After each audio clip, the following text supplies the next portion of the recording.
L'honorable député de l'Arctique de l'Ouest. Merci, Monsieur le Président.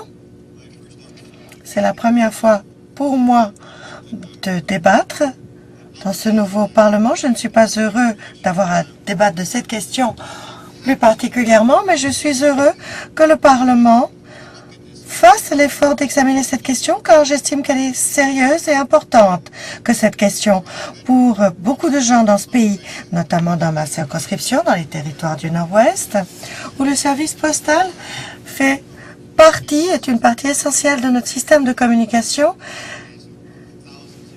pour des collectivités séparées par des milliers de kilomètres, où le bureau de poste communautaire, comme l'a mentionné mon collègue, relativement à sa région du Québec, ces bureaux de poste régionaux sont fort importants et jouent un rôle qui, à bien des égards, s'étend au-delà d'une simple activité d'affaires, d'un service. Cela fait partie de la culture même de la collectivité. Et nous sommes nombreux à retrouver nos amis au bureau de poste, car nous n'avons pas de livraison à la maison. Nous allons au bureau de poste récupérer notre courrier dans notre boîte.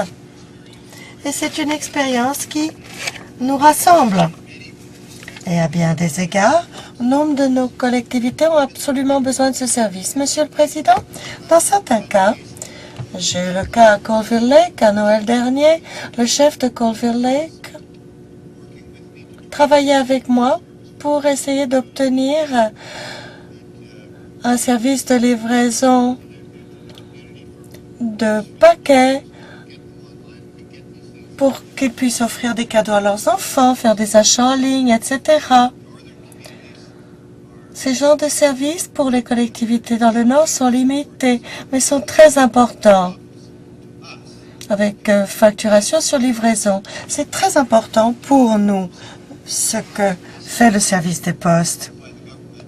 Et lorsque nous regardons ce qui est proposé par le gouvernement, ce que cela signifie, et c'est le gouvernement qui est le patron du service des postes, le gouvernement du Canada, par le biais de sa société d'État, gère les bureaux de poste. Nous avons entendu le Premier ministre dire à la période des questions qu'il veut offrir un règlement salarial aux travailleurs postaux, tout comme nous l'avons fait aux autres fonctionnaires. Donc, le gouvernement sait que sa responsabilité en ce qui concerne le service postal est très importante.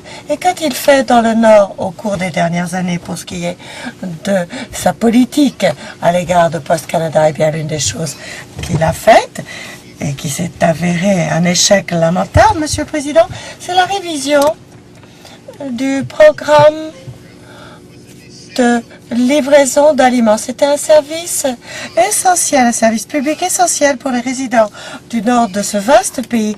Les gens en avaient besoin pour avoir les denrées de base, les nécessités de la vie. Avec les conservateurs qui ont privatisé ce service,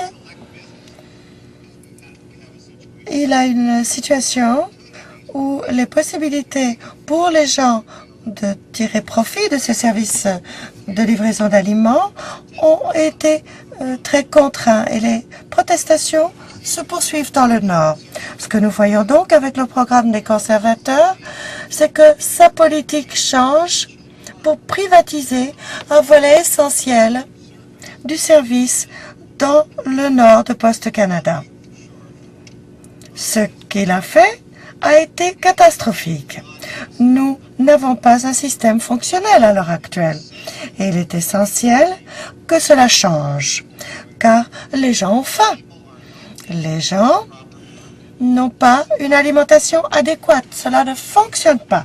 Ce que nous avons vu, c'est que lorsque des mesures sont prises, côté service postal, avec les gens de services fournis, parfois les résultats sont graves. Et donc, lorsque nous parlons d'employés, des relations entre la Société des Postes et son personnel, nous parlons là d'une affaire très sérieuse qui se répercute sur beaucoup de choses dans le pays. Et, Monsieur le Président, je ne veux réellement pas voir le service postal dénigré plus qu'il ne l'est déjà pour les gens des localités isolées, qui existent dans tout le pays.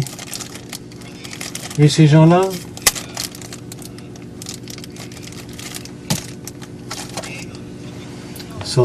grèvent-ils simplement le denier public? Clairement non. D'un bout à l'autre du pays, les ressources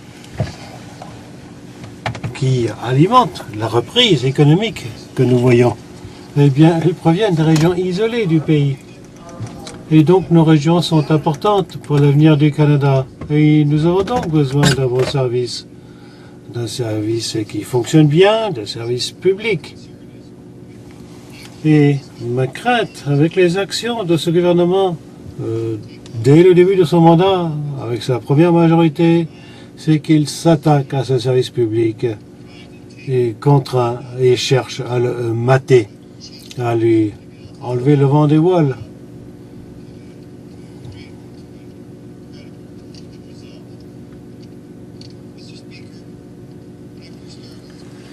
Monsieur le Président, lorsque j'ai commencé dans ce Parlement, j'avais un bon ami en John Howard.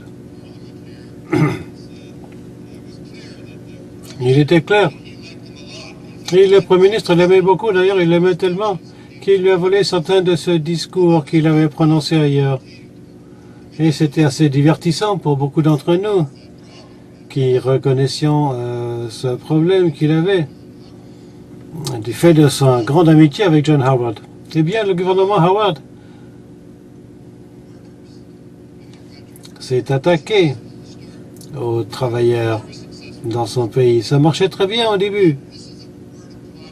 Et ça, c'est une mise en garde que je lance au gouvernement. Le gouvernement Howard a très bien su s'attaquer, enlever des droits de travailleurs petit bout par petit bout. Mais un jour, il a voulu avaler un trop gros morceau.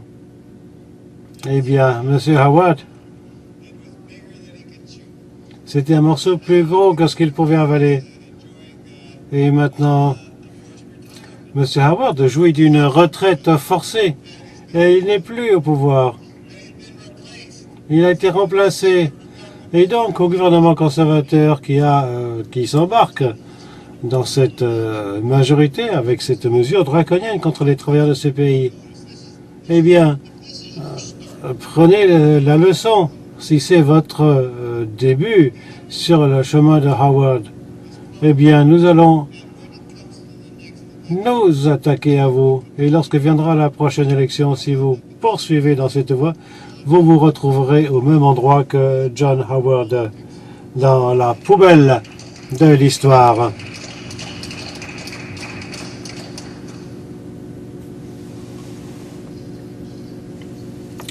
Merci beaucoup, Monsieur le Président. Être ici à 4 heures du matin est toujours une surprise, mais j'ai écouté très attentivement ce que l'honorable député a eu à dire. Et je sais qu'il représente une région rurale très vaste. Il a visité ma circonscription de l'East Granville l'été dernier et les merveilleuses Mille-Îles. Mais je peux vous dire, Monsieur le Président, que je reçois beaucoup d'appels dans ma circonscription. Et de fait, selon un article du Kingston Week Standard il y a quelques jours, le représentant du STTP a dit « Nous voulons livrer le courrier, surtout dans une petite ville comme Kananaquai, où il y a beaucoup de résidents âgés et de petites entreprises qui dépendent de nous pour leur courrier. » Et elle a dit aussi qu'elle espérait que la motion du ministre du Travail pour les renvoyer au travail serait adoptée. Et donc ma question pour l'honorable député, c'est que, parce qu'il sait, et il a mentionné combien le courrier est important dans les circonscriptions rurales, est-ce que je lui ai envie de demander si ce sont là des considérations importantes et s'il pense que les syndicats ont toujours raison? Le député de Western Arctic. Merci, Monsieur le Président. Je veux remercier également mon collègue parce que ce sont de bonnes questions. Est-ce que je pense que les syndicats ont toujours raison? Non. Mais est-ce que je pense que le processus de la négociation collective, où deux entités ont l'occasion d'interagir, est bon? Oui, je le pense. Et c'est celui que nous utilisons dans ce pays. Or, ce qui s'est passé avec les débrayages tournants de la part du syndicat. On n'a pas vu beaucoup d'impact de cela dans les territoires du Nord-Ouest qui ait pu perturber notre service. Mais ce que nous voyons avec le lockout, c'est évidemment une perturbation majeure. Et les courriels, les plaintes que je reçois depuis le lockout, je n'ai pas constaté que les gens aient été très préoccupés par les arrêts de travail tournants du syndicat parce que c'était là une chose raisonnable à faire. L'honorable député de Newmarket Aurora. Monsieur le Président, j'ai trouvé très intéressant que les députés aient parlé de l'importance de la livraison de courrier dans le Nord. Mais la chose que j'ai trouvée également très intéressante, c'est qu'ils parlent des syndiqués comme étant les seuls travailleurs. Moi, je suis propriétaire d'entreprise comme beaucoup de mes amis. Et entre nous, nous engageons des comptables, des réceptionnistes, des chargés d'entretien, des jardiniers, tous gens qui sont des travailleurs ordinaires. Nous dépendons de courrier, nos entreprises dépendent de courrier. Qu'est-ce que ce député va dire à ces travailleurs ordinaires lorsqu'ils ne peuvent plus être payés et qu'ils perdront leurs emplois parce que nos entreprises vont sombrer? Eh bien, je leur dirais, regardez ce gouvernement qui ne voulait pas parler à la société d'Écosse et leur dire de se désister du lockout. Qu'est-ce qui ne va pas avec le gouvernement? Pourquoi est-il resté silencieux? Voilà ce que je dirais aux gens. Et s'agissant de l'importance de Post Canada, oui, je pense que nous n'avons aucun désaccord dans ce Parlement concernant l'importance de Post Canada. Mais ce que nous avons, c'est un désaccord majeur du fait de l'omission de ce gouvernement de dire au patronat de Post Canada, non, vous ne pouvez pas commettre cet acte ridicule d'un lockout. Le droit député de Churchill. Merci, Monsieur le Président. J'aimerais remercier mon collègue du Nord pour son expression de l'importance du service postal dans les localités isolées du Nord. J'ai eu l'occasion de travailler avec lui sur le dossier des colis de nourriture avec l'action unilatérale de ce gouvernement qui a enlevé le contrat du courrier de nourriture, des colis de nourriture pour le donner à une société privée. Et cela traduit une orientation générale en sus de la législation draconienne dont nous sommes saisis. Une orientation qui ne peut déboucher que sur la privatisation. Il reste moins de 30 secondes au député de Western Arctic. Le comité permanent des affaires autochtones et du Nord a rédigé un excellent rapport sur les colis de nourriture. Parce que cette situation doit changer. On ne peut pas continuer avec cette politique telle que l'a esquissée. Elle ne fonctionne pas et s'il ne va pas y avoir de changement, on va avoir des problèmes. Et je supplie le gouvernement, mettez-vous au travail, changez cette politique, elle ne marche pas.